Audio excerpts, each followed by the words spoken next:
परमेश्वर अद्भुत है और हम उसकी संतान हैं, हम भी अद्भुत हैं।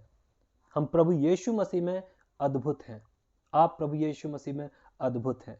आप विजयी हैं, हम विजयी हैं, मैं विजयी हूं, सुनने वाला हर एक विजयी है, हर एक मसीही विजयी मसीही है।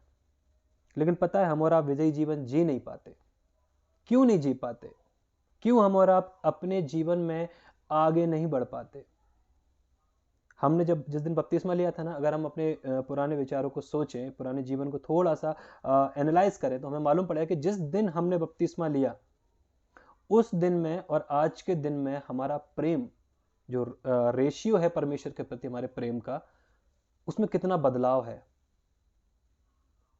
हम पहले कैसा प्रेम करते थे और आज हम कैसा प्रेम करते हैं, बहुत बदलाव आ गया है।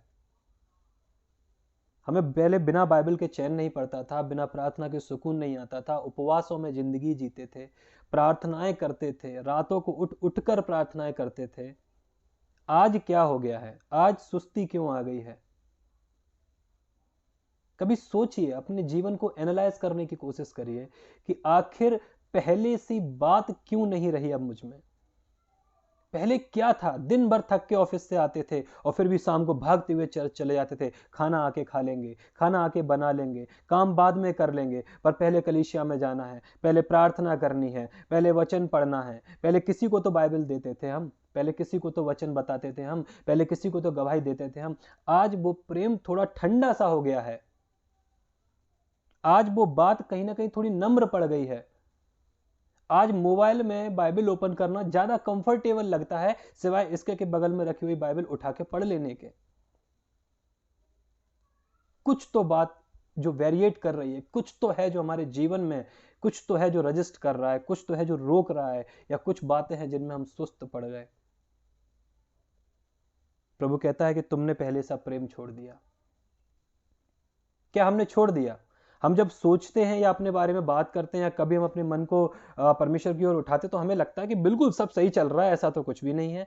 हम कोई बात नहीं, हम मोबाइल से बाइबल पढ़ लेते हैं, कोई बात नहीं है। मतलब मोबाइल से बाइबल पढ़ना गलत नहीं है, पर if we can read through direct from the hard copy, then it is always better, है ना। परमेश्वर का वचन अगर हम सीधे परमेश्वर की उस पुस्तक से हम पढ़ें तो सबसे उत्तम है। मोबाइल से गलत नहीं है, पर हमेशा मोबाइल से ही, ये थोड़ा सा सोचने योग्य एक विषय है। परमेश्वर हमसे क्या चाहते हैं? परमेश्वर हमसे प्रेम चाहते हैं। लिखा है कि तू अपने प्रभु परमेश्वर, पहली आज्ञा क्या है? यीशु मसीह ने एक व्यक्ति से पूछा कि आज्ञा क्या कहती है, तुझे क्या लगता है, व्यवस्था क्या कहती है ना। तो एक व्यक्ति ने बहुत सारी बातें बताई, और उसमें आगे के अध्याय में लिखा है कि एक फरीसी ने ही प्रभु यीशु मसीह से ऐसा कहा था कि तू अपने प्रभु परमेश्वर से अपने सारे मन, बुद्धि और बल के साथ प्रेम रख, और अपने पड़ोसी से अपने समान प्रेम रख। प्रभु यीशु मसीह ने यही सिखाया हमको। तो पहले हमें परमेश्वर से प्रेम रखना है, सारे बल, सारी बुद्धि, सारे ज्ञान, सारी सामर्थ्य के साथ परमेश्वर से प्रेम रखना है। पहली आज्ञा यही है। परमेश्वर पहले, परमेश्वर फिर सब कुछ। पता है दिक्कत ये नहीं है कि हम कर नहीं पाते, हमारे जीवन से होता नहीं है। दिक्कत ये है कि हम करते नहीं हैं। लोगों को हारने का डर होता है, पर लोग शुरुआती नहीं करेंगे तो हारेंगे कैसे? हमें हार कर जीत जाएंगे, लेकिन अगर लड़ेंगे नहीं तो हारेंगे या जीतेंगे कैसे? हम वही न्यूट्रल अवस्था में है, शून्य अवस्था में है, हम अपनी कंफर्टेबल अवस्था में है। हमने परमेश्वर के लिए कदम ही नहीं उठाया। हम फिसलेंगे तो तब जब हम चलेंगे, हम गिरेंगे तो तब जब हम दौड़ेंगे। पर अगर हम चलेंगे ही नहीं, हम दौड़ेंगे ही नहीं, तो हम कब गिरेंगे या कब फिसलेंगे? पिछले दिनों में एक भाई का मेरे पास फोन आया, हरियाणा से। एक अच्छा भाई है, परमेश्वर का बेटा है। उसने बोला कि भाई मेरी एक समस्या है, मैं सुबह उठ के प्रार्थना करना तो चाहता हूं, पर प्रार्थना मैं कर नहीं पाता हूं। तो मैं उसको बहुत देर तक सुनता रहा। तो मैंने उससे पूछा, भाई आप करते नहीं हो या आपसे हो नहीं पाता है? बोले मैं अलार्म बजता है, अलार्म बंद करता हूं और सो जाता हूं। मैंने उसको बोला कि भाई आपके अगर हृदय में परमेश्वर के प्रति यह इच्छा है कि मैं प्रभु सुबह उठकर तेरे पास आऊंगा और तेरे साथ समय बिताऊंगा और तुझसे सीखूंगा, पहली बात तुझसे करूंगा, पहली चीज तेरे वचन को पढ़ूंगा, पहले मैं तुझे धन्यवाद दूंगा, तब संसार में प्रवेश करूंगा। तो अगर ये इच्छा के साथ आप लड़ते हो और इस इच्छा के साथ आप रोज जीते हो और रोज सोते हो, तो आप एक दिन ऐसा करने लगोगे।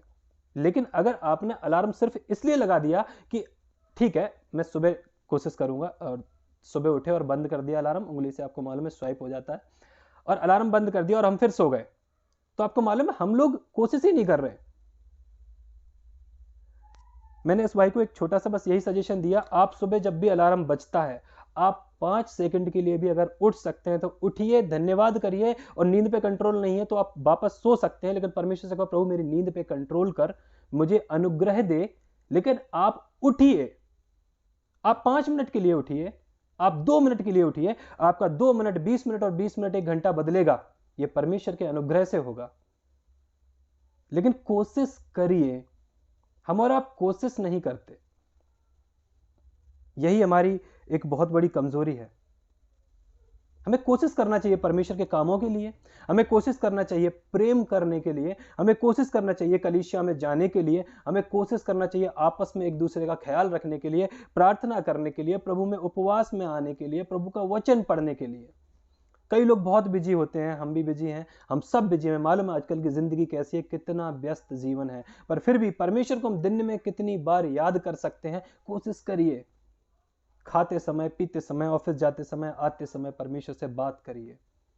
प्रभु से आप बात कर सकते हैं क्योंकि आप जीवित हैं, और आप जीवित हैं ये उसकी दया का फल है। अनु दीदी जैसा बोल रहे थे कि हम मर नहीं गए, हम मिट नहीं गए, ये यहोवा की महाकरुणा का फल है। आप जीवित हैं, आप परमेश्वर से बात कर सकते हैं, आप जीवित हैं, आप बदल सकते हैं, आप जीवित हैं, तो परमेश्वर आपके जीवन में बड़े बड़े और अद्भुत कार्य कर सकता है। मुद्दा यह है कि आप समर्पण करते हैं या नहीं, मुद्दा यह है आप तैयार हैं या नहीं, मुद्दा यह है कि आप कदम उठाते हैं या नहीं। सोचने वाली बात। मैं वचन में चलना चाहूंगा, लूका रचित सुसमाचार उसका 19 अध्याय उसके 45 से लेकर 48 तक। Gospel of Luke chapter 19 verse 45 to 48 मैं आपके लिए पढ़ता हूं, आप लोग भी मेरे साथ खोल लीजिए और पढ़िए। लिखा है कि मंदिर से व्यापारियों का निकाला जाना।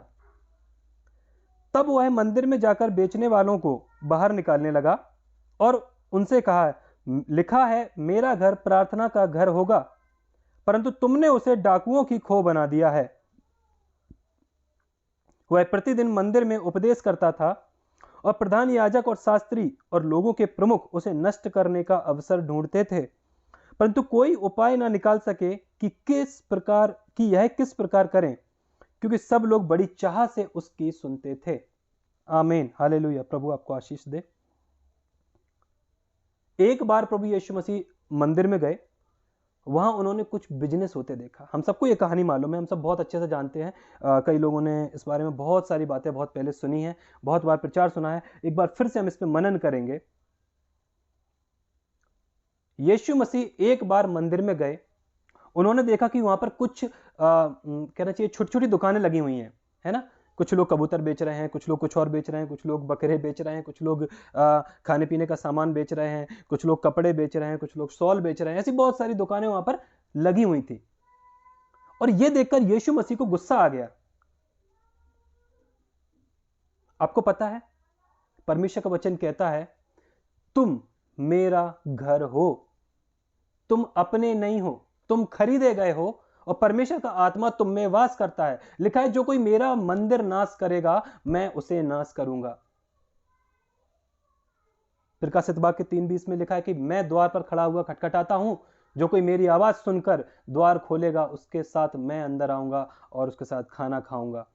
प्रभु यीशु मसीह आपके अंदर आना चाहते हैं, पर जब वो अंदर आते हैं तो देखते हैं कि एक तरफ गुस्से की दुकान लगी है, एक तरफ ईर्ष्या की दुकान लगी है, एक तरफ लालच की दुकान लगी है, एक तरफ किसी और चीज की दुकान लगी है, एक तरफ मोबाइल की दुकान लगी हुई है, एक तरफ वचन ना पढ़ने की अभिलाषा की दुकान लगी हुई है, एक तरफ सोने की दुकान लगी हुई है। ऐसी कई सारी दुकानें छोटी छोटी लगी हुई हैं और प्रभु चाहता है कि वो हृदय में आके बैठ जाए, पर वहां तो कोई और ही व्यापारी बैठा हुआ है। हम परमेश्वर को आने देना तो चाहते हैं, पर अपने हृदय से, अपने जीवन से, उसके मंदिर से उन चीजों को दूर नहीं करना चाहते जो चीजें हमें दूर करनी है कि परमेश्वर आ सके। हम किसी के घर में जाते हैं और उसके घर में अगर हमें बैठने की जगह ना मिले, वो हमें पानी को ना पूछे, हमें खाने को ना पूछे और हमें भूख लगी हो और वो हमें बुला रहा हो कि भाई आप हमारे घर में आ जाओ, हम उसके घर में गए, उसने हमारा आदर नहीं किया, सम्मान नहीं किया, तो हमें जब संसारिक होके इन बातों का दुख होता है तो परमेश्वर को कितना दुख होता होगा। सुबह तो हम कुछ और परमेश्वर के वचन में जब पढ़ते हैं, अध्याय में होते हैं, परमेश्वर के साथ होते तो कुछ और होते हैं, और जैसे ही बाइबल्स के साथ परमेश्वर की प्रार्थना के बाद हम उठते हैं तब हम कुछ और होते हैं। प्रभु से कहते हैं प्रभु आज दिन में हमें आशीष देना, परमेश्वर आज मेरे साथ रहना, प्रभु आज मेरे कामों को आशीष देना। और ऑफिस में जाके हम झूठ बोलते हैं, हम गलत समय से अटेंडेंस लगाएं, हम गलत कामों को करें, हम फ्लर्टिंग करें, हम दोस्तों के साथ गलत बातें करें, हम चेकों में हेरा फेरी करें, या अपने अपने कामों के हिसाब से सोच लीजिए हम ऐसे ऐसे काम करें और परमेश्वर से कहे प्रभु हमें आशीष दे, तो प्रभु कहेगा तुमने पहले ही इतनी दुकानें लगा रखी हैं, तुम और क्या ले सकते हो मुझसे। हम परमेश्वर की चीजों को एक्सेप्ट कर ही नहीं सकते। लिखा है कि परमेश्वर पवित्र है, सो पवित्रताई में वास करता है, और अगर हम पवित्र नहीं बने तो परमेश्वर हमें वास कर नहीं पाएंगे। वो चाहते तो हैं पर वो कर नहीं पा रहे, वो खटखटा तो रहे हैं पर अंदर आ नहीं पा रहे, क्योंकि अंदर तो कोई और बैठा है। लिखा है कि बेचने वाले जो उनकी दुकानें थी वो घर के अंदर लगी थी, और परमेश्वर को गुस्सा आता है, वो कहता है कि तुमने मेरे मंदिर को डाकुओं की खो बना दिया। खो समझते हैं ना, एक गुफा होती है। खो का जो पर्यायवाची होता है ना, वो एक गुफा होता है और छुपने का स्थान बना दिया है ना। गुफा में क्या करने जाते हैं? छुपने जाते हैं। हम ऊपर से तो बड़े अच्छे दिखते हैं, हम चर्च में जाते हैं, सबको जय मसीह की करते हैं, हम कहते हैं हम दशमांश भी डालते हैं, हम तो बड़े भले हैं, हम तो सबको खाना वाना भी खिलाते हैं, हम पास्टर जी का आदर सम्मान भी करते हैं, वो हमारे घर पे आते हैं, हम उनको आशीष भी देते हैं, हम तमाम कामों में परमेश्वर के काफी कहना चाहिए सम्मिलित होते हैं, हम चर्च के कामों में सम्मिलित होते हैं। पर इसके बाद का जो जीवन जो तुम्हारे अंदर खो है, उस खो में जो बातें दुका रखी हैं, उन बातों का और उन लोगों को बाहर निकालेंगे नहीं तो परमेश्वर हमारे हृदय में काम नहीं कर सकते। प्रभु कहता है कि तुम सारे हृदय से मुझसे प्रेम करो। एक जगह पुराने नियम में मैं आज सुबह पढ़ रहा था, ऐसा लिखा था कि तुम मुझे खोजोगे और तुम मुझे पालोगे, क्योंकि तुम पूरे मन से मेरे पास आओगे, पूरे मन से। परमेश्वर को आपकी कमियों से कोई इश्यू नहीं, परमेश्वर को आपके गुप्त कामों से कोई इशू नहीं, परमेश्वर को आपकी बुराइयों से कोई इशू नहीं। उसे इशू इस बात से है कि आप उसके लिए दरवाजा नहीं खोलते। आप नहीं कहते प्रभु मुझसे नहीं जा रहा, प्रभु मुझसे नहीं हो रहा, आप करिए, क्योंकि आपको पता है जब प्रभु करते हैं तब दर्द होता है। परमेश्वर जब आपके प्रियजन को आपके जीवन से दूर करेंगे, आपको दर्द होगा। प्रभु जब अपनी मर्जी के अनुसार आपको मोल्ड करेंगे, आपको दर्द होगा। प्रभु जब आपसे कहेंगे देख 3 दिन उपवास रख, और आप अगर खाने के इच्छुक रहते हैं और आपको खाना बहुत पसंद है, आपको दर्द होगा। प्रभु कहेंगे तू बुखार होता है तो छुट्टी ले लेता है, पर एक काम कर, एक दिन छुट्टी ले और मेरे साथ बैठ, तो आपको दर्द होगा कि एक दिन की सैलरी जा रही है। ऐसी बहुत सारी बातें परमेश्वर हमारे जीवन से चाहते हैं कि हम परमेश्वर से प्रेम के साथ जुड़े रहें। प्रभु हमारे अंदर आना चाहते हैं पर हम उन्हें आने नहीं देते। हम चाहते तो हैं कि वो आए पर हम उन्हें काम नहीं करने देते, और परमेश्वर को यह बात पसंद नहीं। प्रभु ऐसे नहीं आ सकते। वो जब अगर आपके अंदर आएंगे तो जो कुछ उन्हें पसंद नहीं, मेरी बात समझ लीजिए, ये बाइबल का परमेश्वर कहता है कि वो बेचने वालों को बाहर निकाल देगा। अगर वो आपके अंदर आएंगे तो आपके अंदर से हर एक बेचने वाले को, हर एक ऐसी दुकानों को, हर एक ऐसी खो में छुपे हुए डाकुओं को वो बाहर निकाल देंगे।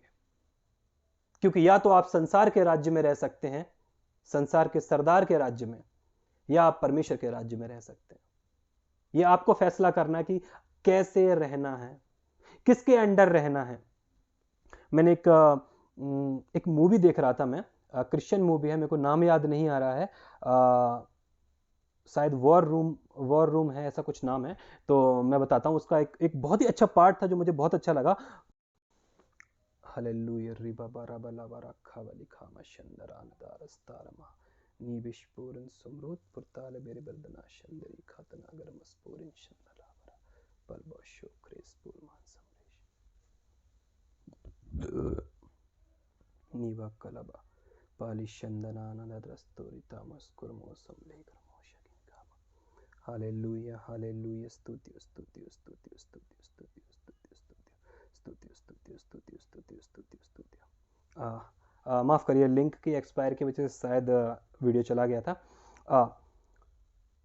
तो परमेश्वर जब हमारे जीवन में आएंगे तो वो कार्य करेंगे। और मैं आपको मूवी के बारे में बता रहा था, उस मूवी में वो जो परिवार था, उस परिवार में एक लेडी थी और वो अपने सब काम कर करके कैसे भी करके अपने घर को बचाने की जद्दोजहद कर रही, कैसे भी करके अपने घर को बचाने की कोशिश कर रही।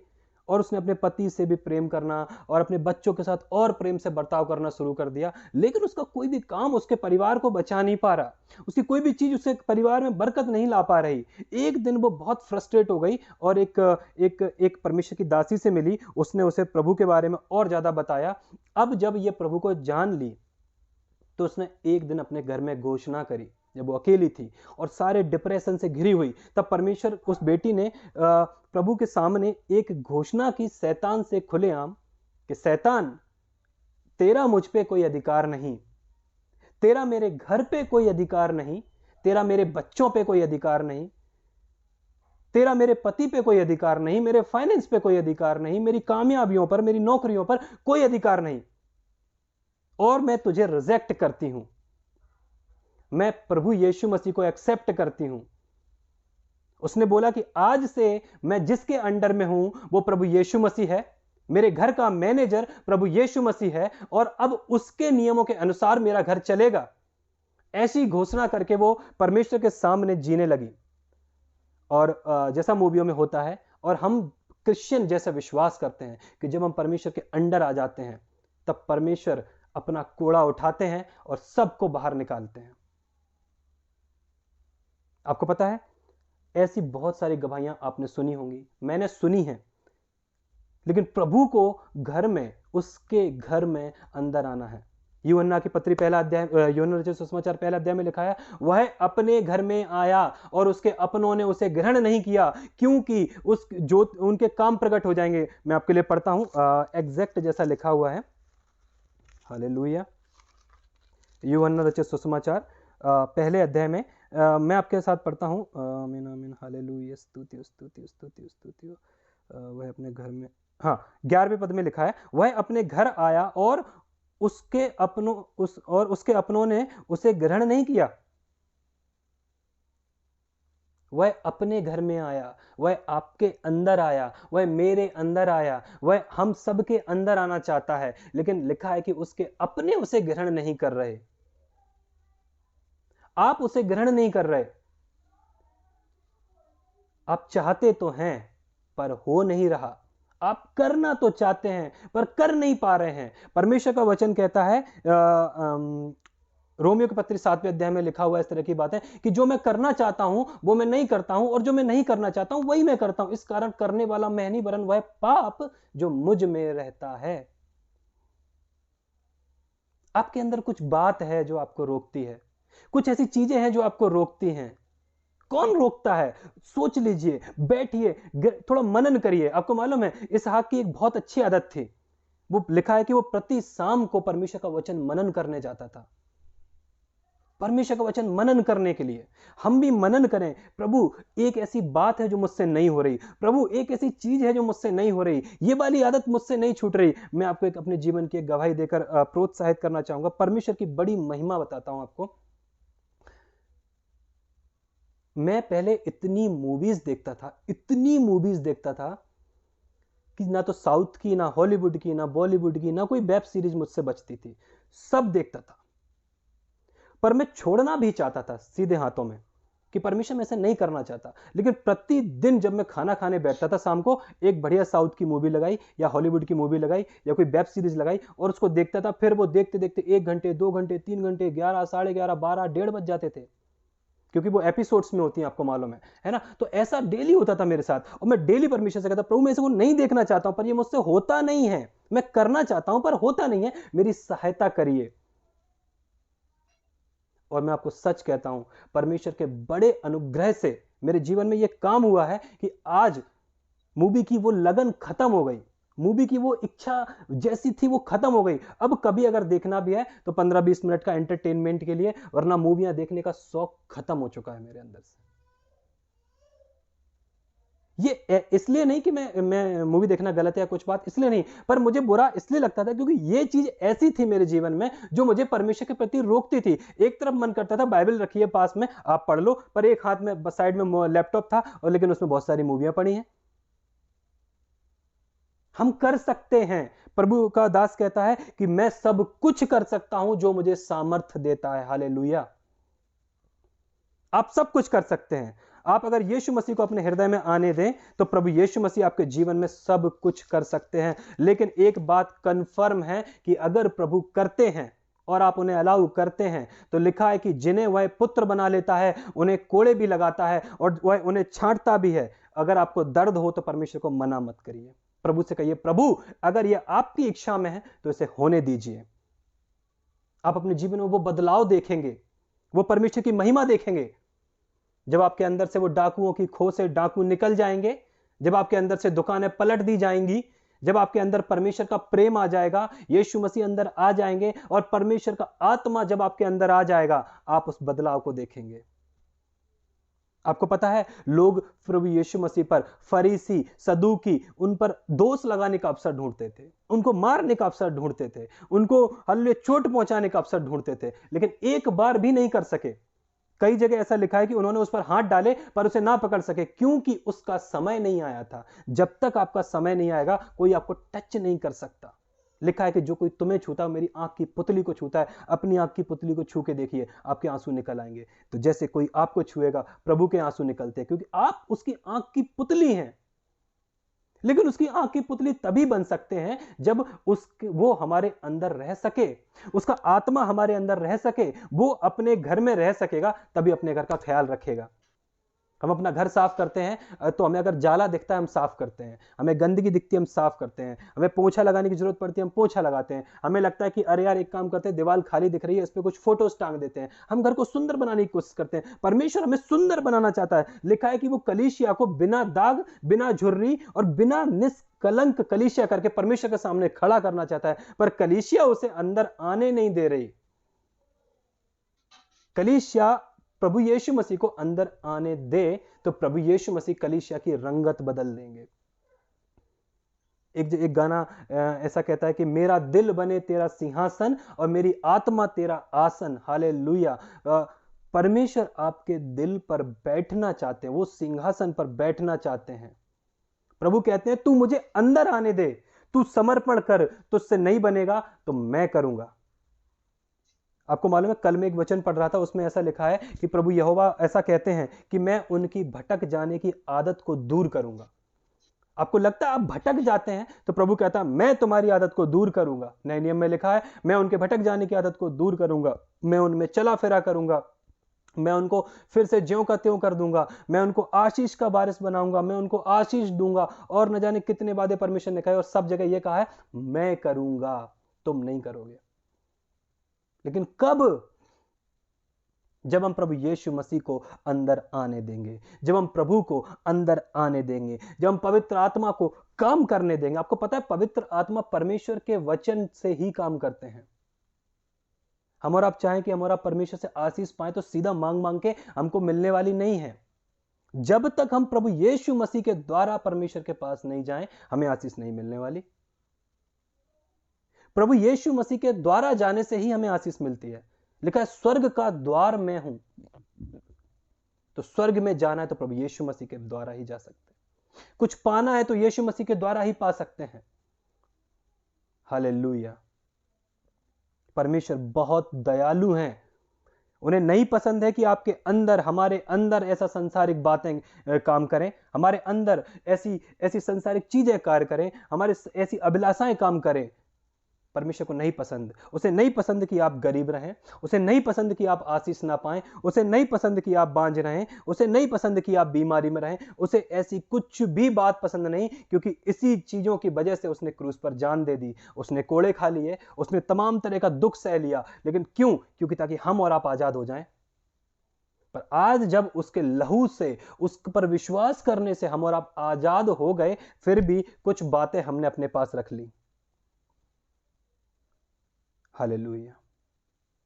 आपको पता है, साउल राजा जब चुना गया था परमेश्वर के द्वारा, तब परमेश्वर ने एक आज्ञा दी थी। समूएल नबी के द्वारा उसको आज्ञा दी कि एक काम कर, फलाने नगर पे जा और उस पर चढ़ाई कर और उस नगर में सब कुछ जला देना, सब कुछ फूंक देना, कुछ भी रख के नहीं छोड़ना। क्या बोला था?